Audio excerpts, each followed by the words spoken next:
Hello everyone. আজকে দুপুরবেলা খেয়ে উঠে টিভি দেখতে দেখতে ভাবলাম যে ছোটুর জন্য একটা কিছু বানাই। ছোটু মানে আমার দিদির ছেলে। ও আমাদের সবারই খুব প্রিয়। তো এই মার্বেল কেকটা বানিয়েছিলাম, খুব ভালো হয়েছিল, সফট হয়েছিল। তো ওটাই ওকে কাটতে দিলাম, কারণ ও কেক কাটতে খুবই ভালোবাসে। বাইরে থেকে কেক আসুক কি ঘরে বানাই, ওকে কাটতে দিতেই হবে। তারপর ওকে বললাম একটু টেস্ট করে দেখ কেমন হয়েছে। ও বলল বেশ ভালোই হয়েছে। তো ওকে কেক টেক খাওয়ানোর পর দিদি আমাদের জন্য সন্ধ্যাবেলা একটা দোকান থেকে একটু মোমো অর্ডার করেছিল। স্টিম মোমো করেছিল আর একটু ফ্রাইড মোমো করেছিল। তো ওটাই আমি একটু প্লেটিং করে নিলাম।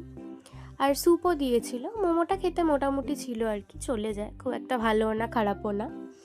তো যাই হোক, মোমোটা খাওয়ার পর আমার বাবাও চলে এলো। তো এবার বাবা আসা মানেই হচ্ছে ছোটুর বায়না, ওকে একটু কোথাও ঘুরতে নিয়ে যেতে হবে। মানে একটু কাছে, 10 মিনিটের জন্য হলেও ওকে একটু ঘুরতে নিয়ে যেতেই হবে। তো বাবা বললো ঠিক আছে চল রেডি হয়ে নে। তো রেডি হয়ে গেল।